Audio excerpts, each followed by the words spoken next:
The Center for Educational Media and the College of Education at Middle Tennessee State University are proud to offer professional development to K-12 educators in Tennessee through our online video library. The following video is presented by the Center for Educational Media in partnership with Professional Educators of Tennessee's LeaderU Conference. For more professional development videos, check out our website at cem.mtsu.edu.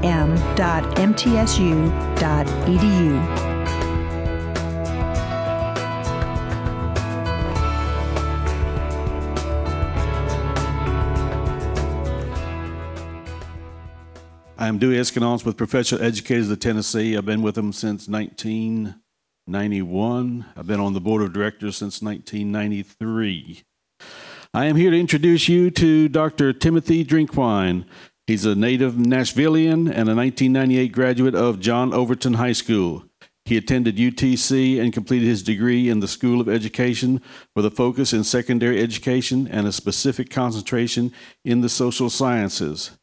He began his teaching career at Grammar Middle School in Metro Nashville. He completed a master's degree in educational leadership during his time in Metro Nashville Public Schools. He graduated with a degree in 2006 from Trevecca University. In 2006 through 2010, he taught 7th grade world geography and 8th grade U.S. history, as well as teen leadership while at Sunset Middle. He served Spring Station Middle School for 4 years as their assistant principal from 2010 through 2015. During his time as a Williamson County school leader, he obtained a doctorate in leadership and professional practice from Trevecca University in 2013. Currently, Dr. Drinkwine serves as principal for Aiken School in Metro Nashville Public Schools. Dr. Drinkwine. Thank you. All right, thank you. Good morning to you. Let's talk about some roses, okay? What does a rose need to grow? What does it need? Just shout it out. Water. Sunlight. What else? Soil. It needs rich soil, right? I mean, that's what it needs. There's this idea, though, that occasionally a rose pops out of the concrete. This idea, I first heard about this from a gentleman named Jeff Andrade Duncan. You're going to hear more about him in just a moment. He is located on the West Coast in Oakland, California, and he has his doctorate. He has a PhD. He is a former high school teacher, and he's delivered a TED Talk. Those of you who have seen TED Talks, he's delivered one of those. It's very powerful, and it's gone viral. The title of that TED Talk actually was the title of a poem written by a rapper, a hip-hop artist named Tupac Shakur. And you're going to hear a little bit about this poem in just a moment. The poem was titled, Roses in the Concrete. Roses should not grow out of the concrete, but occasionally it may. It's been done before. Let's talk about some objectives, right? We're going somewhere. We want to see what the objective is. And we have 3 of them. The first one, we just want to define an ACE. What is an ACE? You're going to notice that there's a connection between an ACE and a rose that may grow out of the concrete. We want to talk about how does an ACE impact a school day. We also want to talk about some strategies that we can use to help students cope with an ACE. Now, let's just pause for a moment and talk about an ACE. Let's just throw it out there. What's an ACE? Someone can just shout it out. Anyone know what an ACE is? If you don't know, I want to encourage you to write this down in your mind, tweet it right now so you can archive it in your social media profile. Type it into your smartphone, write it down. This is incredibly important. An ACE, it's just an acronym, and it stands for Adverse Childhood Experience. You're going to see some specific examples of what an ACE is. And in your neighborhood, in your school, in your community, there are students, underdogs, who have experienced ACEs, adverse childhood experiences. They not only have, but they are right now. Think of a student right now. Think of a young child right now. Think of someone you know right now who's just, you know that they have it tough. You just know that they come from a hard place. They come from a place of struggle. Think of them right now. I want you to think of their name. Don't say it out loud, but just think of it. And think right now, on a Friday, June 30th in the summer, what it is that he or she may be doing right now. Like, I've got mine, and I'm thinking of him and his 8 other siblings, and I know where they live because I've been there. And I think probably right now, if anyone's awake in the home, and it's a public housing project, if anyone's awake, there's just probably not a lot of good things going on. Who knows what happened last night? Who knows if there's any food in the public housing unit? And if there is food, it's whatever they were able to obtain based off of some governmental help. Think of that student right now. Think of what their experiences are going to be like today. There may or may not be an air conditioner in the home, and it's hot and humid today. It was beautiful last weekend, wasn't it? But today it's a little hot and humid. It rained a little bit, and so that humidity is just sticky. Who knows if they got really good quality shoes? Who knows? Who knows? I don't know if they're going to get lunch today, and I don't know if they're going to get dinner, and I sure as heck can pretty much bet on the student that I've thought of, they're not getting fun experiences like going to summer day camp. And they're probably not going to the pool unless someone else takes them. And I'm going to share some what I call catalysts. People who can enter the life of someone who has ACEs, adverse childhood experiences, and tries to level the playing field. Because when we talk about equity in education, it requires someone else to come in and enter into the life of someone who has what is called a high ACE score. There is what is called an ACE score. You have an ACE score, whether you know it or not. And I'm going to give you an opportunity to look at that. Okay? We'll get to that in just a moment. So we're going to determine what an ACE is, and we've already done that, but we're going to determine how an ACE, an adverse childhood experiences, impacts a typical school day. And then we're going to look at some strategies. Because at the end of the day, if you just come and find out what an ACE is, that's just okay. And if you just hear about how it impacts, okay. But how can we apply this? How can we take what we're learning with a growth mindset, and then how can it impact us so that we can change something? Something's got to change. The definition of learning, does anyone want to give their stab at what you think the definition of learning is? You will not be wrong. You would be taking a risk. You'd just be speaking out in the group. What is learning? What is that? Change in behavior. Change in behavior. Absolutely. So learning, there's a book, the Global Achievement Gap. And that started this kind of movement as it pertains to just achievement gaps and how the United States compares to other countries. And then it started this whole chain of events where book after book after book was written based off of what are we doing anyway and what's learning. And I was reading a book back in 2006, and it just said, here's learning. Learning is when you walk into a situation, like an experience. It doesn't have to be the classroom, although we hope it is, right? But it could just be walking down the street, going into a store.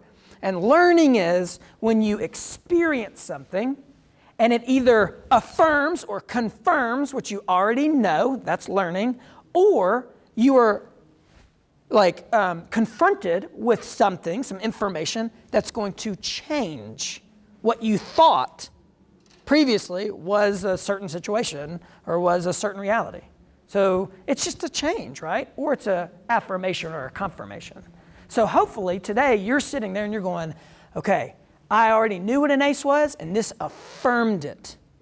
Or you're sitting there going, I didn't know what it was, and I didn't know how it impacted students, or the one student you were just thinking of, or me, like yourself, and therefore, I'm going to change.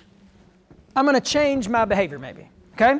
All right, so let's take a look at this. There was a study, the Adverse Childhood Experiences Study. It was actually done by an insurance company.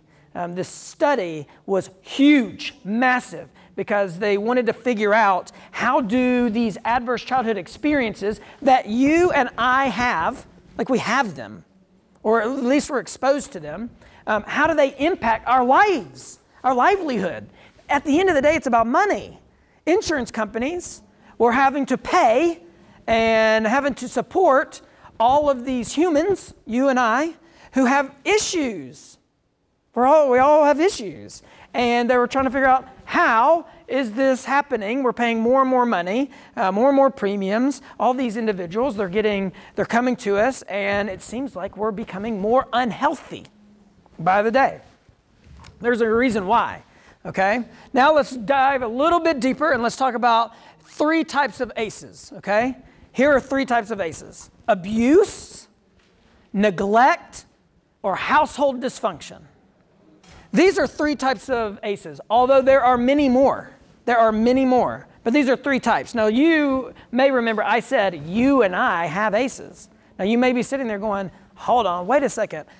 I was never abused. I was never neglected. I did not have household dysfunction, okay? But chances are someone you know has experienced that. There is a relationship, and this goes back to the study, between early childhood trauma and the health and well-being of a person, or the problems that they experience later in life. So remember these insurance companies. This is real life. If anything from Ryan and his keynote was confirming for me, was that we're just talking about real life. We can't deny what's happening. And so this is just real life. That's what it is. Now, there's this triangle right here. And if a child starts his or her life with a foundation that is filled with adverse childhood experiences, then all of a sudden, some negative outcomes are going to start developing for the child. Now, it does something. These ACEs, they do something to the brain. So what do we know? All of us have a brain. If you're a human being, you have a pulse, you have a brain. And this brain is so, so important. It's the very reason why we hold a child, a baby infant, just that. That's why immediately, what happens with the infant when they come out of the womb or out of the belly, depending on how the birth went? What does the nurse or the doctor try to immediately do? What do they do with the skin to skin? Skin to skin. That immediate skin-to-skin contact, if it can happen, and most of the time, thankfully it does, but there are sometimes it doesn't happen because of the health of the infant or the health of the mother. They're not able to do it, so they have to remove the two from each other. They have to separate them because of maybe they have to work on something. Maybe there has to be an immediate surgery or something like that. But that skin-to-skin is so important for the brain to get off to a good start. Now let's talk about children who may not have that skin-to-skin. Let's talk about children, maybe they're age 1, 2, 3, 4, 5, these young foundational parts of life. What if they're experiencing abuse or neglect, or they're in a home that's full of dysfunction? All of that has an impact on our brain. It's right here, this right here. It's about the size of my fist. So for me, and most of us probably in this room, we probably had a childhood where we can look back on and we're really thankful. We're really thankful. Most of us, probably. Because we probably did not have to experience adverse experiences that would have a negative impact on our brain. Now, there was a game that Harvard University, they're pretty smart at Harvard. They created this brain architecture game.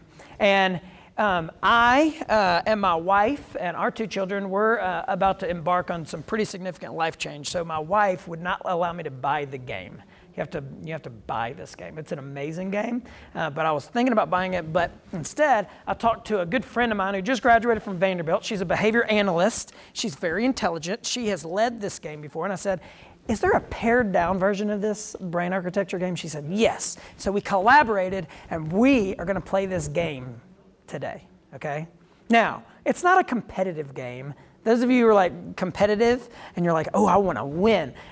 I mean, I guess you could win, but we're not keeping score necessarily, okay? But you do want to tap in to your creativity, and you want to tap in to your sense of trying to accomplish something, okay? And you're going to have to work together.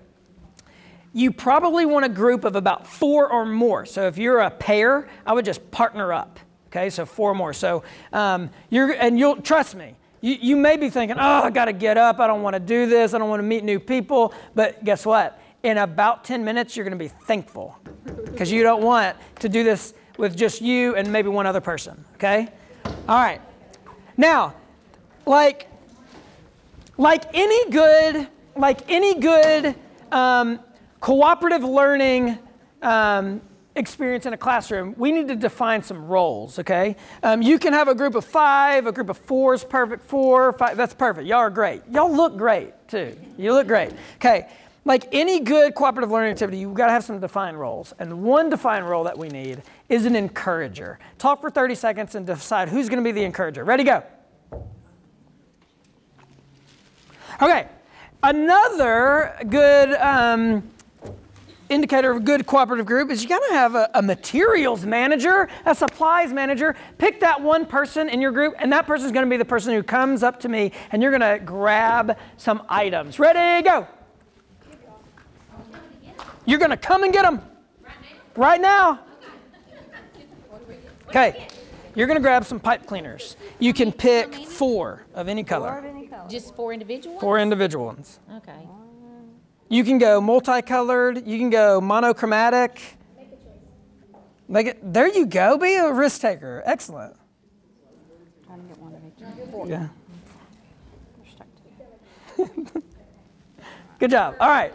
So you have 4 pipe cleaners. Okay, beautiful. Okay. All right. Now, you and your group, you're going to build a brain. You're going to build a brain. Look at a partner next to you and say, I'm going to build a brain today. Say it. Build a brain. That's right. You got it. We're going to build a brain, okay? We have an opportunity to build the best brain ever, okay? Now, we're going to roll the dice a little bit. We're going to roll the dice. Here we go.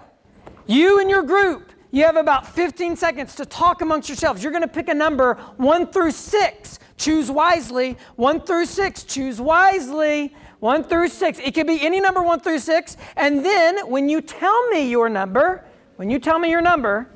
I'm going to reward you. Ready? Talk about it. Talk about it. You got to come to a consensus. Consensus. Yeah. 6.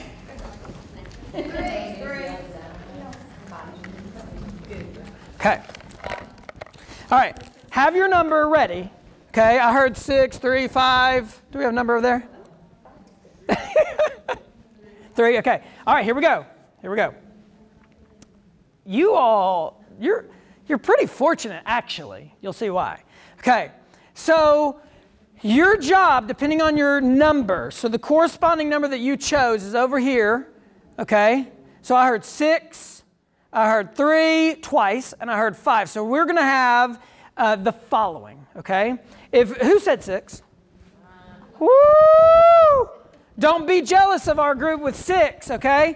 Now look at this. This group right here, they're going to build a square base. So it's going to be a square, okay? And it's going to be with their pipe cleaners, okay? And they get 4 straws. So listen to this. The straw is a support.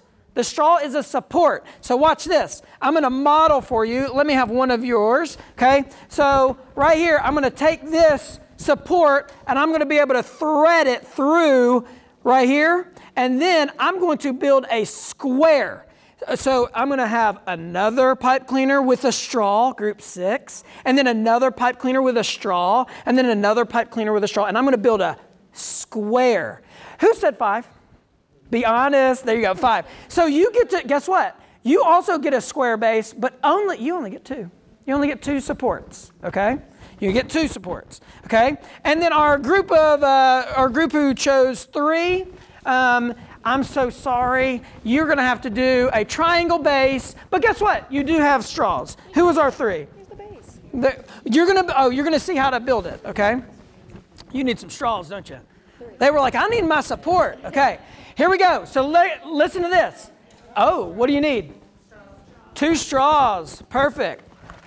Yeah, not to be left out. Not to be left out. Oh, my pleasure. Okay, now, before you build it, we have to go over some ground rules. And I saw some of you are already, you're eager beavers. You're like, my competitive spirit's kicking in. I'm going to build the best brain ever. Well, you still have a few guidelines that you need to consider, okay? So we all know what kind of base we're building for our brain.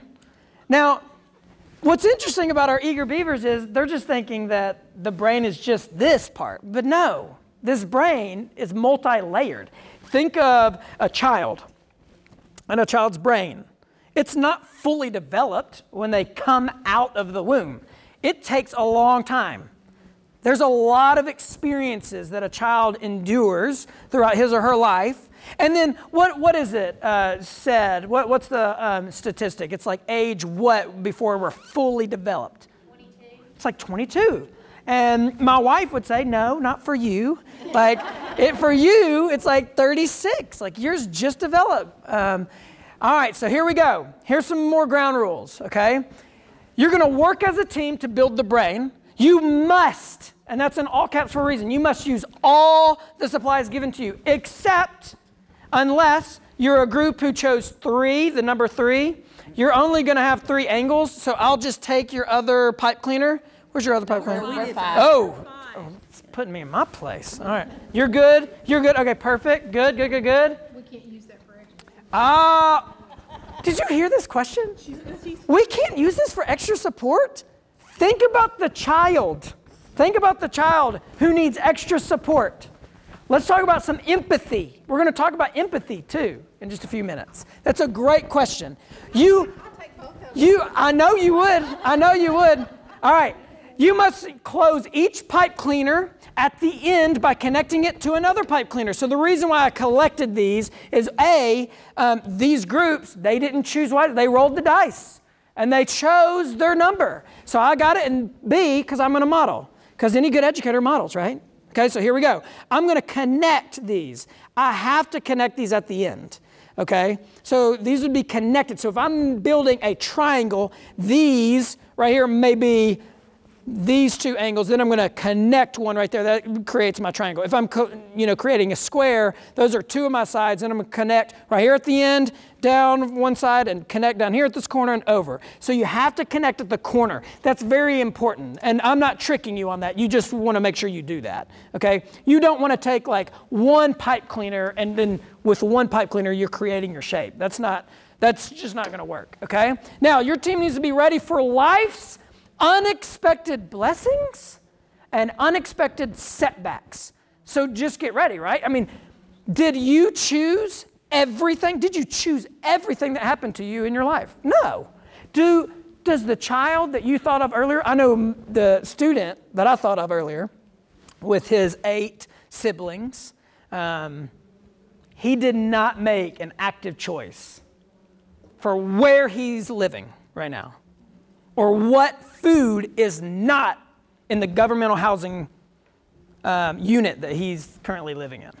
He did not choose to have as many siblings. He did not choose for his mother to have 9 children, and she's 29. He didn't choose that. And guess what? His mother's amazing. I love her. She's amazing, and she loves her kids. She also didn't choose some things in life. You're not going to have a choice. You're not going to have a choice. At the end, you're going to need to have built. This is very important. Think of Stephen Covey. Begin with the end in mind. You're going to have to think. At the end, this is this bottom bullet, you will need to have built a brain strong enough to withhold a weight. It will be provided for you at the highest point. At the highest point, okay? Now, we've modified and scaled this brain architecture game down, and I will explain to you what the real game looks like, but I think that we'll all be able to get the gist, okay? All right, are you ready to build your brain? Okay, build your foundation first. You may go ahead and begin. Build your foundation first. So you're birthing your brain. That's what you're doing. This brain is being born, okay? So we have is that one going to be a square? It's going to be a square, yeah. And we've got a triangle, and ooh, good looking square. Look at them with their supports. I love it, I love it. All right, so good looking brain. Okay, so now we're getting through like our first year of life. We're building our foundation, okay? And then life starts to happen, okay? And remember, life is full of unexpected blessings and unexpected setbacks, okay? That's just what life's about. I know for me, there's been a lot, actually. Okay, so, hey, our group right down there, okay. Here are 3 pipe cleaners you're going to add, okay? 3 pipe cleaners. And guess what? You know what? That group back there with 3 pipe cleaners, they also, did you know that their brain lives next to a very clean and safe playground? Did y'all know that? It's such a blessing to live in that neighborhood. It's great. So that's a support. That's a support. So you're going to add this. You can discuss how you want to add it. Okay, you can add it however you want. Okay, they are going to grow up and continue to build their brain, and they have a foundation. That's their brain that they've built. It's a square with supports, and they also have this other support. As a child, they have a very clean and safe playground. It's great. So they can continue. This other group right over here, this group right here, they also have a playground. It's amazing. It's an amazing playground. And the playground that they have, it's there, but it's not as clean. And it's not as safe. Sometimes there are things left on the grounds. So they gotta support, because they have a playground nearby, but it's not as clean. They didn't choose that. The child's only 1 or 2? They're building their brain, okay? You can start building your brain however you want, but you only get that 1 support. Now, this group right here, there is absolutely no playground. There's nothing around. In fact, there's really toxic activities that occur near and around where this child who was just born lives. So they're going to continue to grow, but there's just not a lot of support. So you're going to add to your brain. You're going to build it up. Remember, begin with the end in mind. You will be placing a weight on the end of your brain, okay?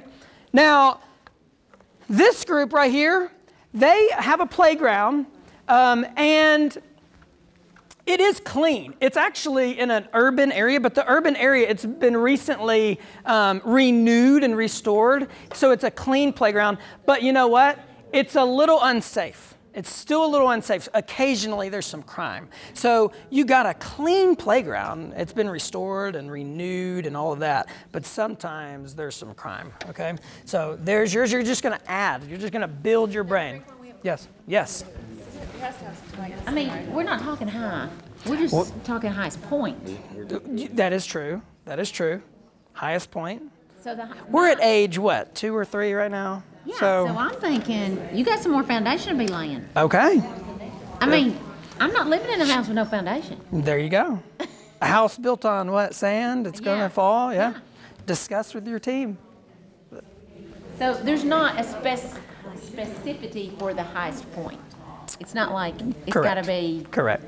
so many inches or anything. Correct. But remember, you have to connect end to end. Right. So you got to think about how are you going to connect that one. Remember, you're connecting end to end.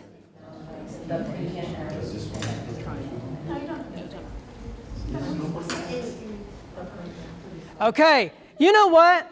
This is great. So I was noticing as I was watching this child, this brain grow and develop, this is what I was noticing. I was noticing some things happening with this child. This child had no choice in the matter, but this was really cool. This child, right back here, they received a very positive caregiver. It could have been in the form of a nanny. It could have been in the form of maybe a mentor, a teacher, its own parents. Okay, just a very positive caregiver. As this child's growing up, we're at like probably age 5, 6, going into kindergarten maybe. Okay, so they're going to continue to build and add layers to this child because remember, there's going to be a weight that goes on at the very end. You know what else? This group right over here, they also had an incredibly positive caregiver.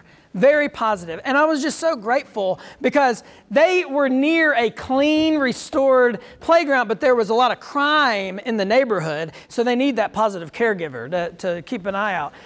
Now this group right here, this brain, there was no caregiver. No caregiver. It's really a shame. It's a shame. It's just really a shame. And now this group received a caregiver, and which is a support. A caregiver is a support. But you know what? The caregiver was not in a healthy place in life. So you're going to add. We're growing up. This brain is growing. This brain is growing. You're going to be hanging something on its highest point. Be mindful. You got to use all the materials. Connect end to end. And my children would probably look at that and go, yeah, that's how you did it right there. We have to do this one. Okay, so if we do one, so we've got 3. I'm going to use this other part of this orange one to help, like I got the little red one up there balancing, so it could balance the book. All right, so guess what? Our group back here who has a caregiver, the caregiver, this group, or this child, this brain, has been so blessed and has just really started off with a great foundation, a great caregiver and everything, but certain things are beyond our control, and unfortunately, this caregiver has passed away, and so that support is gone. So you're going to continue to build up. You're going to continue to build up with those right there. Can I have a question? Yes. Is the caregiver the mother or the father? We don't know. We don't know in this case. You know, that matters. Good. It does matter. It does matter. You can actually probably choose if you want. You can choose. All right. That would be your one choice. But we know a caregiver who is just this rock for this child is gone now. It could be. Could be. End to end. End to end. You wouldn't be able to like loop one to tie into the end of itself. So like in the model that I did to build the base or the foundation for a triangle, do we have to unlearn some things? Do we have to undo some things? End to end because we took. Whew, this is going to be an interesting debrief. This brain. This brain. You said end to end. And I did. Yeah, that's why this is going to be an interesting debrief. Now, hey, you know what? This group has started off rocky, but as this child's growing older, there was this amazing individual who entered into this child's life, an amazing role model, which role models are catalysts. They can literally change the trajectory of someone's life. And so it's a great support, okay? This group right here also had a positive role model enter into the child's life. The role model, though, is real busy. So tries to get there and be a part of the life every so often, but is not as strong as a support as this one. This one's like another parent who just entered into the life. So it's a pretty good support.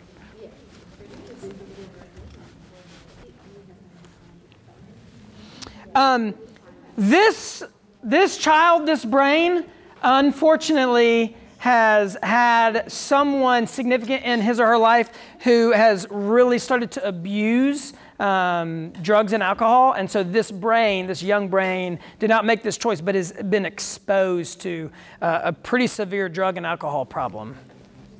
You're gonna build your brain.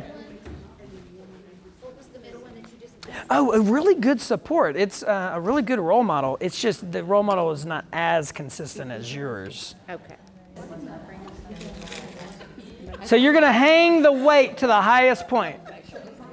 Here's the moment where we get to look around. Look at these. You can even take a selfie with your brain. This is good stuff. Hang that weight to the highest point. Really quickly, let's just process this for about a minute or two. And I really want to just give anyone an opportunity just to kind of share your experience. And trust me, many of you have already started to share because many of you have either made fun of your own brain, and that's sharing, right? And there's power in humor. And in fact, a lot of times, the funniest things we say are sometimes the most profound. In fact, many of you, I've heard you start to create analogies or metaphors for the brain that you've created as it pertains to maybe the height or the look of the brain that you've created. So just share, like, what were some challenges that you had? What were some aha moments that you had as you and your teammates were building the brain that you were building? I think our hardest part, even though we had a strong foundation, as we went on, it got really hard to close the ends. So that would be like, as they grow, harder to close the gaps. Yeah. Harder to work harder. You know, my wife and I, her name's Katie, and we have a great relationship, and I'm just really grateful for her, and I'm just really blessed in that way. But we'll oftentimes have these conversations because we're human, and life is hard. Life is just hard. And we will oftentimes have these conversations like, life is hard regardless. Like, if you have a good foundation, guess what? Life is still hard. Life is hard, even if you have a good foundation. This group back here, a lot of people would probably look at this group and go, that is a brain or a child of privilege. Why did they got it easy? But it was still hard, right? The pipe cleaners were short. They were having difficulty. They couldn't control everything. Their positive individual who was in their life passed away. And so we just don't control everything. I love how Ryan, earlier, he leveled the playing field. He really wasn't just talking about people of poverty or people who just don't have a lot. He even touched on people of privilege, affluent. We're all in this together. It's hard for all of us. Great, thank you for saying that. What else? Anything else? I think we were worried about what sports were going to get, so they didn't take a lot of risks. I love that. This group, I wish you all could just have stopped and been a fly on the table watching this. This group, man, look how high theirs is. And so the analogy that they use, because I would come and visit them, the analogy they kept using was, we are going to play it safe. We're not going to take a lot of risks. We're just going to do what we need to do. I think you even said that you were going to shelter the child or something, like protect the child. Yeah, how many of you? We have a lot of dreams and aspirations, though. Yes, the same thing.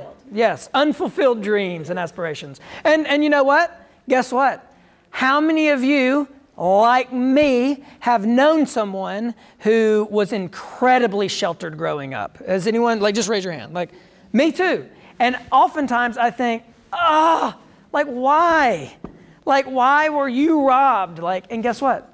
He or she didn't choose that. They didn't choose whether or not their parents were going to shelter them like crazy. Sometimes that happens. Life oftentimes is not about what we choose. It's But you know what I see, and I've seen this, and I grew up in a rural community, and I've taught in a rural community. And one of the things I see in this is sometimes it's not in the sheltering, it's been the mindset, well, what's good enough for me is good enough for mine. Do you know what I'm saying? Yeah. I mean, I'm a first generation college graduate. And so what was good enough for my mom and dad, that was not good enough for me. That were push, push, push. So that model says that to me. I love that for the perspective. lack of risk. Yeah. I love the perspective. And really this activity, I think, lends itself to just different perspectives. Like whatever your takeaway is from this, I hope that first of all, you're able to take something away. But then the second thing is we're able to all just respect our own takeaways. We're all just so different. We come from different places. But the one thing that unites us all is the struggle. We all have a struggle. For some of our students, or that one student you were thinking of earlier, they have a struggle, and it oftentimes looks like this. All we see is the kid or the client or the customer who comes in, and all we're looking at oftentimes is just the shell of who they are, and we're just looking at them and we're thinking, why are you getting on my nerves? You're abrasive, what is going on? But that's just what we see. That's just what's up here. But there's so much that's going on. Hunger, I don't know about you, but when I get hungry, I get hangry. And so when the student walks through the door and he or she is acting crazy, out of control, violent, aggressive, it's not because that student, I don't believe any student is born and just totally wants to do that. Something else is going on. Something's going on. This is the Adverse Childhood Experiences Survey. I'm going to give it to you at the end. So you can just do it on your own. This can be a very hard survey, so I just want to share that. You're not taking this out in front of anyone. You're not sharing this. It's just for you. You can just see for yourself what is your ACE score. And then I always like to encourage people to think of that one student. Try to answer the questions for that one student, just yourself confidentially, and think of what the ACE score is for that one student. There are 10 questions, this right here, oftentimes when we think of that one student, a student may have a 10 out of a 10. I mean, it's pretty intense. Like everything is hit on the list. Anything from abuse to neglect, to lack of resources. And then, if you're someone who has a low ACE score, when I first started to be exposed to ACEs, I thought, man, I've probably got a high ACE score. I was born into poverty. I was born to two parents, though. That was great. I'm blessed. But neither of my parents went to college. My father actually was raised in poverty. He was raised in what was called the White Projects of Nashville in Vine Hill at the time. He was abandoned by his dad, who was abusive. His mother smoked herself to death. My father, he's passed away since. He passed away of a sudden heart attack, but he was the man. He loved me. He loved his wife. He loved his 5 children, but he just couldn't do enough. We just were raised in poverty. I was a free and reduced lunch student in Metro Nashville Public Schools. But you know what I had? And I don't control this either. I'm a white male. I'm a white male. I didn't control that. Jeff Andrade Duncan, he's the one that I was referring to earlier, who shared his TED Talk on Roses Out of the Concrete from the poem by Tupac Shakur. He says this, if the fact of the matter is, and he says it, not me, he says, if you're born a person of color in poverty in the United States of America, it's hard to have a fighting chance. And students don't choose that. Young people don't choose that. It's not their choice.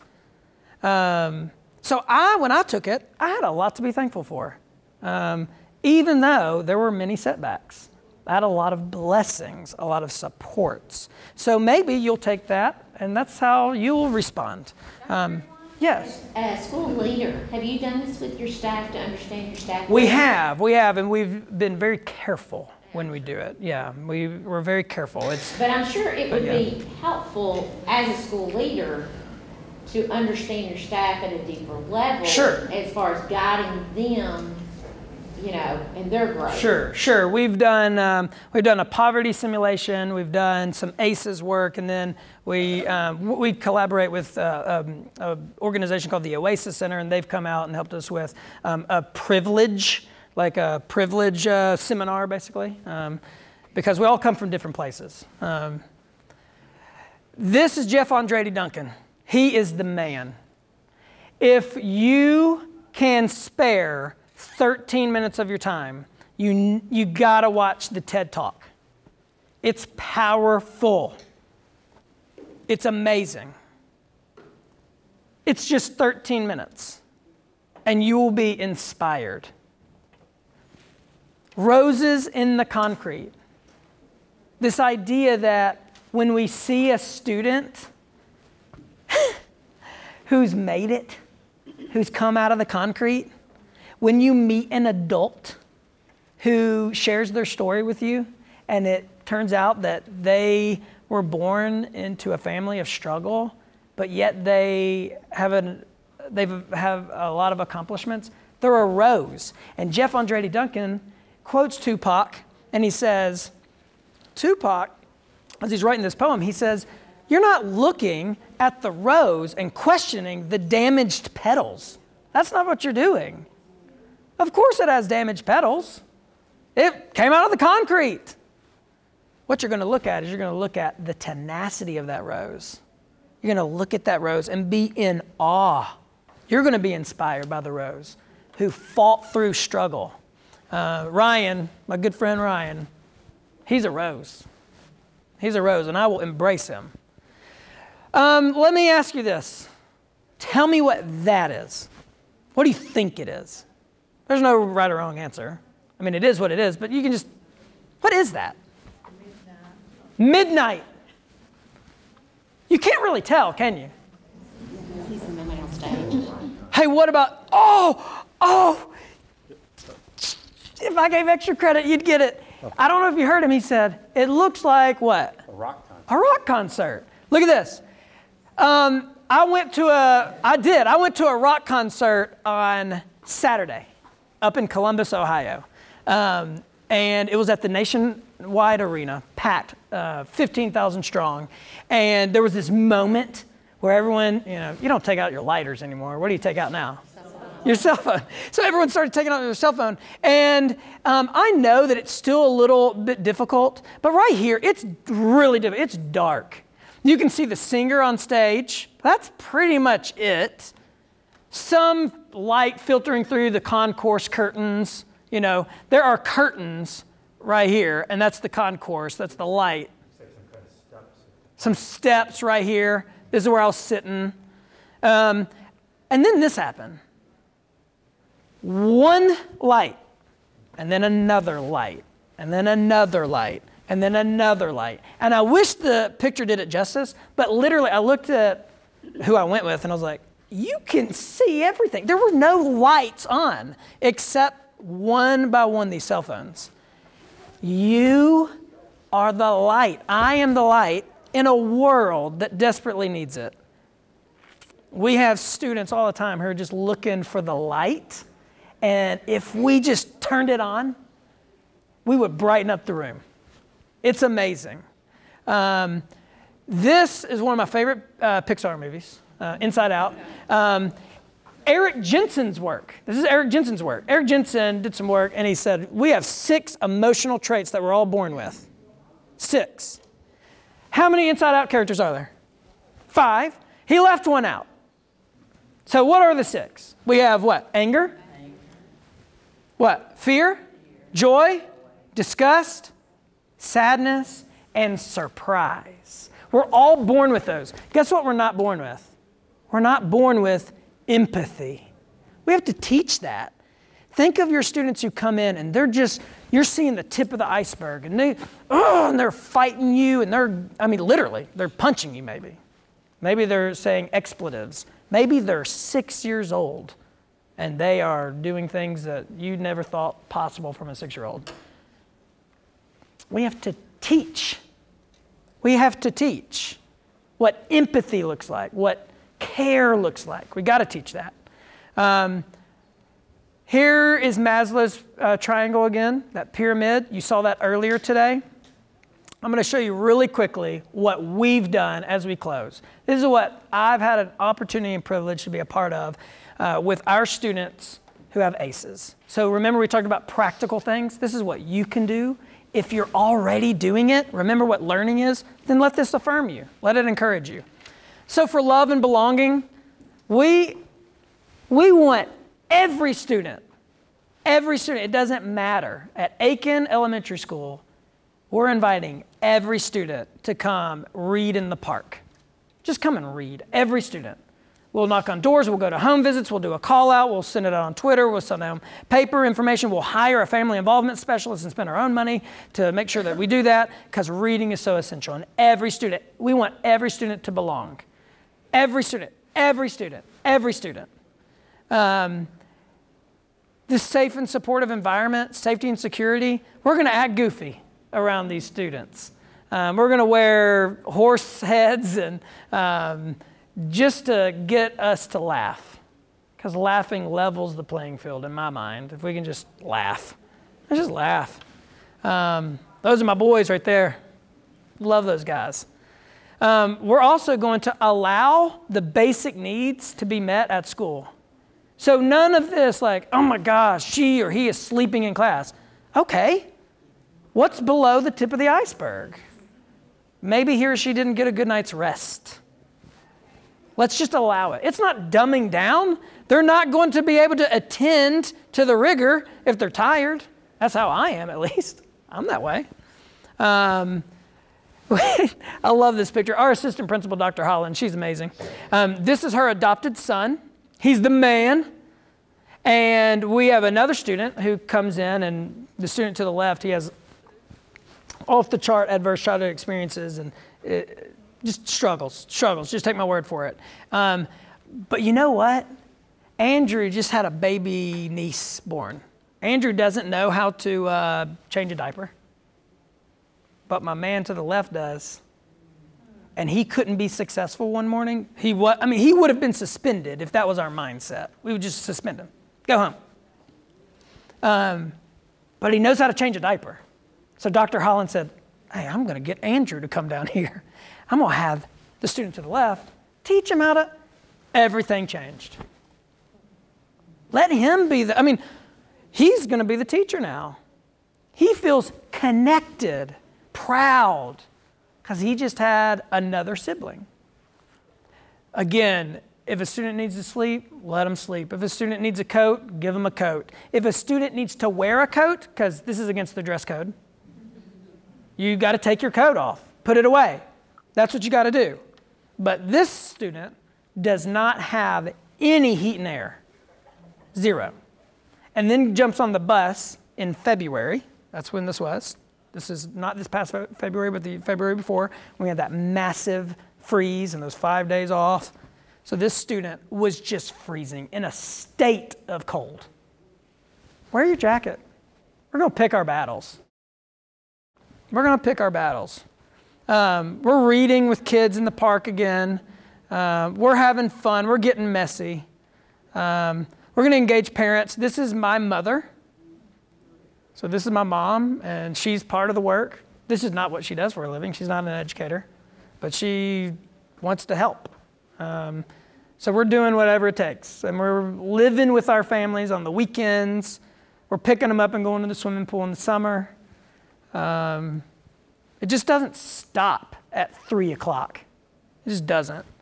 This is Mary Holland, our assistant principal. She's amazing, and she pours her heart and soul into her work, and she loves kids. We go to football games. These are my guys on a Saturday football game. This is my son.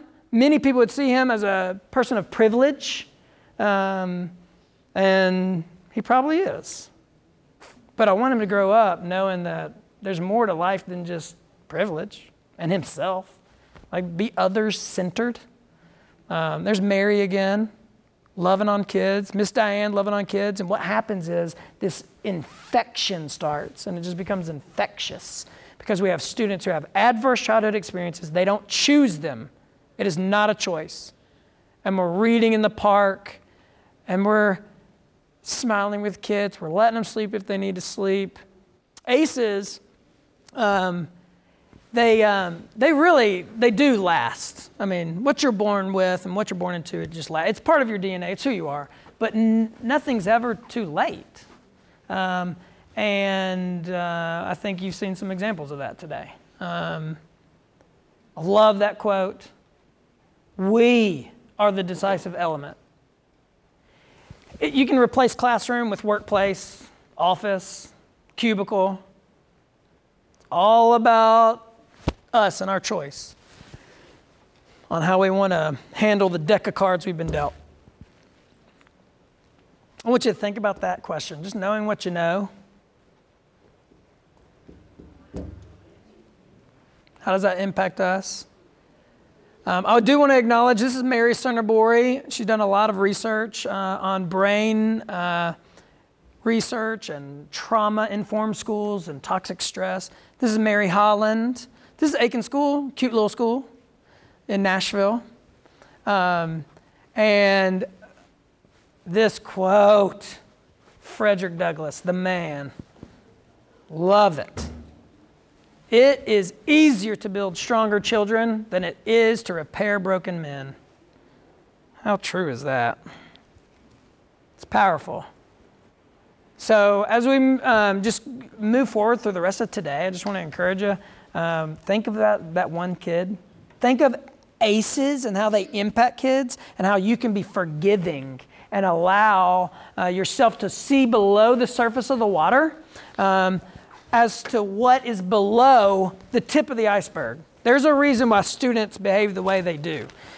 Here's the iceberg. I've got the email list, so I'll send the PowerPoint for those who want it to that email that you listed. And then here is a copy of the ACE survey, so you can keep that for yourself, okay? You all are amazing. And a fun group at that. Enjoy lunch and enjoy the rest of your day.